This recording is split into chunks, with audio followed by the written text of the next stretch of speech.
Hello, my friends and students. Welcome back to Education Care once more. So, as I said, I would be covering the portion of ICSE literature along with the poems, short stories, and drama. So, today I have brought for you the poem Daffodils by William Wordsworth.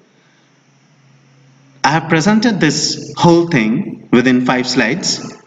So I hope you will like it. Here you will be getting the complete explanation as well as the poem. So please do subscribe and keep watching my channel. So without wasting any time, let us begin the task. First stanza. I wandered lonely as a cloud that floats on high over vales and hills, when all at once I saw a crowd, a host of golden daffodils, beside the lake beneath the trees, fluttering and dancing in the breeze. So let's have a look at the explanation of the first stanza. The poet William Wordsworth has compared himself as a cloud, as a lonely cloud, and he was wandering. The word wanders here means to roam about without any specific intention. So we have also scanned the first line you see, as there is the use of word as. The poet is comparing himself with a lonely cloud. This line may be considered as simile. And the clouds that were floating on high, they were at a higher altitude over valleys and hills. Now in the second line we see the repetition of the sounds high and hills, both are high, so it's an alliteration where we see the repetition of the same vowel or consonant sounds. And then he suddenly saw a crowd of daffodils. Now crowd, it cannot be allotted to flowers, my friends and students. Crowd is allotted to human beings. So the flowers have been given the perspective of human beings. In that case, it is a personification. And the poet had seen a host of golden daffodils, which also suggests the color of the daffodils, which are yellow or golden. And they were dancing, beside the lake beneath the trees. The position of the daffodils. You see a beautiful pictographic description and details we are getting over here. And for these reasons, Wordsworth was famous, or even is one of the greatest poets of nature. Here we also get the repetition of the same vowel sound. See, b, beneath and beside. So that is goes for alliteration. Then fluttering and dancing in the breeze. Fluttering and dancing. These are the human attributes. The flowers, daffodils, have been compared with human beings in case of dancing and fluttering. So in this case, it is a personification. In the breeze, there was a gentle breeze in that landscape, and the flowers were tossing their heads or dancing and even fluttering. Now let us have a look at the second stanza.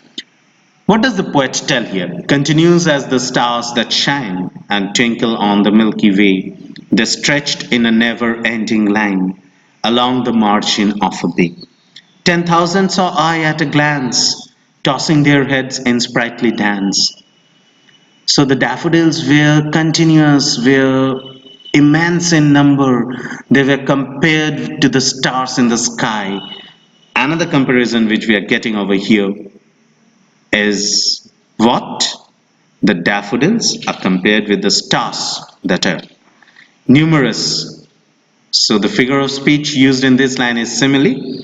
And they were twinkling on the Milky Way, and see their quantity were such in number that they stretched in never-ending line. So line, obviously it has an ending, na? So in this case it's an exaggeration or hyperbole where the poet has used excessiveness to stress the imagination or thought of his. And where they were along the margin of a bay, and 10,000 saw I at a glance. Is it possible to look at to count 10,000 number of pieces at a glance? Definitely not. So in this case it's a hyperbole. And you see this line, the daffodils were moving their heads. In the first stanza we had seen that there was a light breeze over there. beneath the trees and beside the lake, fluttering and dancing in the breeze as it goes in the ending two lines of the first stanza, we see that the daffodils were still tossing their heads. They were happy, they were lively, sprightly, they were lively with full of life, with full of energy, with full of vigor. So these again are some of the human qualities which have been attributed to the daffodils, for which we might consider this figure of speech as personification. Now let us have a look at the third stanza.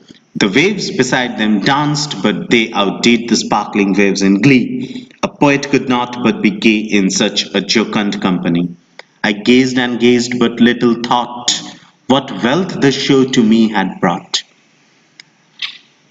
Now, as we have seen, the position of the daffodils that were beneath the tree and beside the lake, the waves of the lakes danced too. Now, it is not possible for the waves to dance, is it? So they were only having some of the movements. There was a kind of slow tide due to the gentle breeze that was blowing over that landscape. But the movement of the waves were not as much as attractive as that of the daffodils. So the waves also were moving beside the daffodils in the breeze, but the daffodils outdid or overwhelmed the waves in happiness in case of mirth. So these are again the things which are the qualities of human beings. So these two lines may be taken as personification, and it is obvious for a poet to be happy in such a circumstance. A poet cannot but help himself rather than to be happy in such a cheerful and jocund company. And what did the poet do next? He was only gazing and gazing and did not have any time to think anything else. He was spellbound, he was speechless by seeing the beautiful scenario of the daffodils. Now let us come to the fourth stanza of the poem. For often when on my couch I lie, in vacant or in pensive mood, the flash upon that inward eye which is the bliss of solitude. And then my heart with pleasure fills and dances with the daffodils. So when the poet came back home, and when he lies on his couch in a relaxing mood, in a leisure, or in a kind of sad but thought mood, pensive means depressed, the flash upon that inward eye. What does flash in the poet's mind? The images, the memories of the daffodils which he had seen in the year 1802, 1802, my friends and students, remember the year in which he had visited that place. And it was after 2 years on which he wrote this poem. So he penned it down in the year 1804, and which is the bliss of solitude. Bliss of solitude, a very important line for all the examinations, be it ICSE, be it school service, be it any other teaching related lines. Bliss is a kind of blessing, and solitude means loneliness. So the blessing of staying alone, he is enjoying in this moment. What does his mind reflect on? His mind reflects on the daffodils. And then my heart with pleasure fills. He is filled with happiness. He is filled with joy. And it starts dancing with the daffodils out of happiness. So again, dancers and daffodils. We see the use of alliteration. So I would be sharing one more thing with you. Let us have a look at the name of the poem, Daffodils. But when the poem was presented by William Wordsworth in the beginning, it was this line, I wandered lonely as a cloud. Later on, the scholars suggested that the name should be changed to Daffodils, not as I wandered lonely as a cloud, because it has a happy ending. In fact, it brings to all the past memories, happy memories, definitely, of the poet. So, my friends, I think that you like this video, and please keep on subscribing and view as much as possible, because I will be covering the rest of the syllabus and the important question answers as well as the grammar portions of the ICSE very soon. So till then, stay safe and keep watching. Thank you.